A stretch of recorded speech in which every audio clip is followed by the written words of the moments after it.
आज हम बात करेंगे कि मंदिर में रखा हुआ लोटा जल क्यों इतना महत्वपूर्ण है और उसे किस सही तरीके से उपयोग में लाना चाहिए। साथ ही हम यह भी जानेंगे कि मंदिर में लोटा किस धातु का होना चाहिए, क्या पीतल, तांबा या कुछ और। कई लोग इस बारे में अनजाने में गलतियां कर देते हैं और बाद में उन्हें पछताना पड़ता है।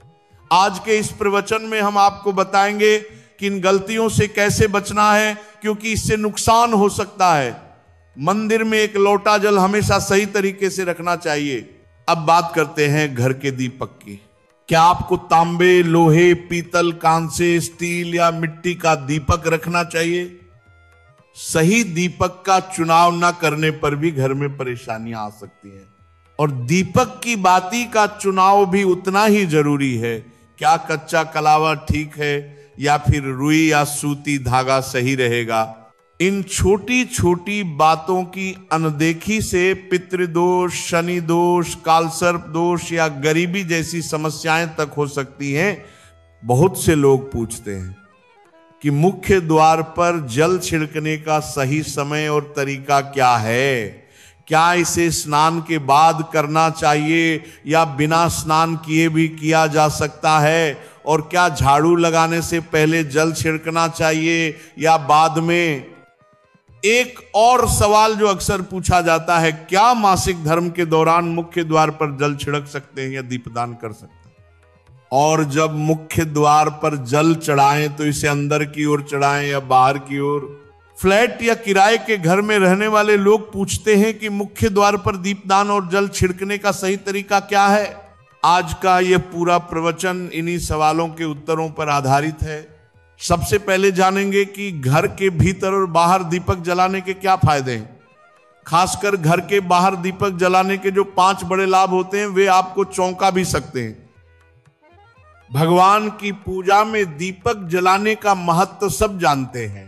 देसी घी या सरसों के तेल का दीपक अत्यंत शुभ माना जाता है। तिल के तेल का दीपक भी जलाया जाता है। लेकिन दीप जलाना केवल पूजा का हिस्सा नहीं है घर के अंदर, और बाहर दीप जलाने से कई लाभ मिलते हैं। दीपक जलाने से सकारात्मक ऊर्जा उत्पन्न होती है और साथ ही 5 बड़े फायदे भी मिलते हैं। पहला, पृथ्वी से अंधकार दूर होता है। जहां दीपक जलता है वहां सकारात्मक ऊर्जा का वास होता है, और जहां सकारात्मक ऊर्जा होती है वहां भगवान का वास होता है। तेल वाला दीपक बुझने के बाद भी करीब आधे घंटे तक असर बनाए रखता है। शुद्ध देसी घी का दीपक 4 घंटे तक वातावरण को सकारात्मक रखता है। दूसरा वैज्ञानिक लाभ, जब घी या सरसों के तेल का दीपक जलता है तो उसके धुएं से घर का वातावरण सात्विक होता है। यह धुआं हानिकारक कणों को नष्ट करता है और वातावरण को शुद्ध करता है। तीसरा, सुख समृद्धि का वास। जहां भगवान के समक्ष दीप जलाया जाता है वहां माता लक्ष्मी की कृपा बनी रहती है। दीपक को पूर्व दिशा में रखें तो दीर्घायु मिलती है, और उत्तर दिशा में रखने से धन संपन्नता बढ़ती है। चौथा, बीमारियों को दूर भगाना। दीपक जलाने से रोग दूर रहते हैं। यदि एक लौंग भी डाल दी जाए तो इसका असर बढ़ जाता है। यह त्वचा संबंधी रोगों को दूर करने में सहायक है। 5वां, शुभ शक्तियों को आकर्षित करना। जहां सुबह शाम दीप जलता है वहां अंधकार टिक नहीं पाता। ऐसा घर शुभ शक्तियों को आकर्षित करता है। दीपक एक चुंबक की तरह शुभ ऊर्जा को खींचता है। अब मुख्य द्वार पर जल छिड़कने का सही समय और विधि।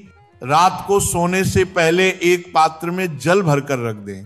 तांबा, पीतल, स्टील या चांदी कोई भी पात्र चलेगा।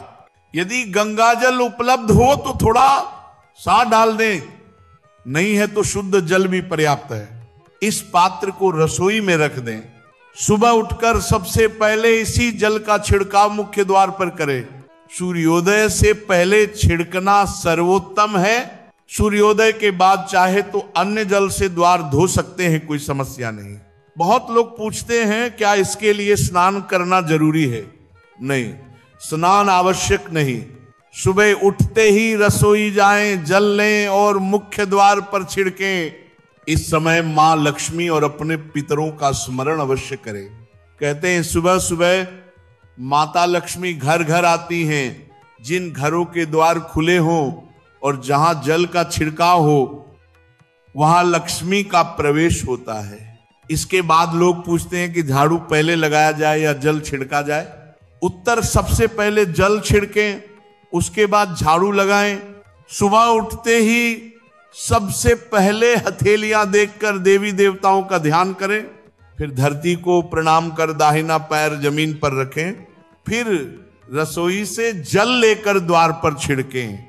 फ्लैट या किराए के घर में रहने वालों के लिए सरल नियम, जहां आपकी नेम प्लेट लगी हो वही आपका मुख्य द्वार है। एक कमरा है तो उसी कमरे का दरवाजा आपका मुख्य द्वार है। अब बात क्या, मासिक धर्म के दौरान जल छिड़क सकते हैं? हाँ, बिल्कुल कर सकते हैं। जल छिड़कना कोई कार्मिक पूजा नहीं है, लेकिन दीपदान ये शुद्धता का कार्य है। इसे मासिक धर्म समाप्त होने के बाद ही करें।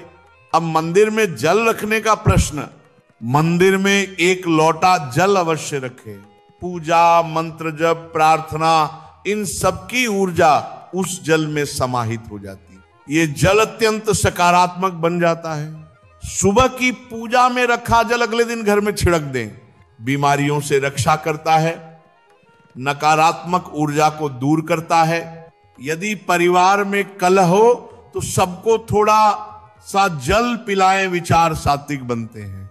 व्यापार या दुकान में छिड़कने से लाभ मिलता है। जल को कभी भी तुलसी में अर्पित न करें, सिवाय इसके कि वह जल केवल राधा कृष्ण या लड्डू गोपाल के लिए रखा गया हो, तब अगले दिन तुलसी में चढ़ा सकते हैं। मंदिर में रखा जल आंखों में लगाने से नेत्र ज्योति बढ़ती है। शास्त्र कहते हैं जो लोग मंदिर में जल नहीं रखते उनके घर में अकाल, दरिद्रता और कष्ट प्रवेश कर जाते हैं।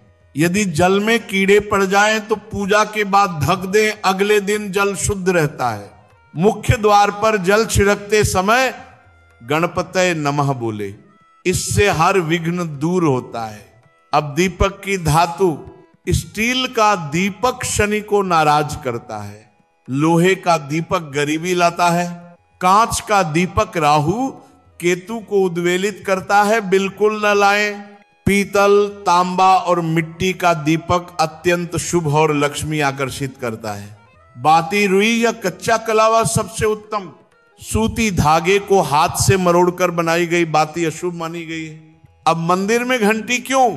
शिव महापुराण, लिंग पुराण और विष्णु पुराण में कहा गया है कि जैसे ही घंटी का नाद होता है उस समय जितने तीर्थ, जितने जप तप, जितने दान, उन सबका पुण्य साधक के खाते में जुड़ जाता है। भजन या साधना के समय ताली बजाना, 3 बार ताली बजाने से भी आसपास के सभी साधकों का पुण्य साधक को प्राप्त होता है। गरुड़ घंटी घर में अत्यंत शुभ, लेकिन बच्चों को खेलने के लिए न दें। घंटी प्रेम से बजानी चाहिए, शोर शराबे से नहीं। मंदिर बंद होने के बाद घंटी बजाना पाप होता है। सुबह 4 बजे से 11 बजे तक सबसे शुभ समय, शाम 6 बजे से रात 11 बजे के बीच भी बजाई जा सकती है, लेकिन रात 12 के बाद बिल्कुल नहीं।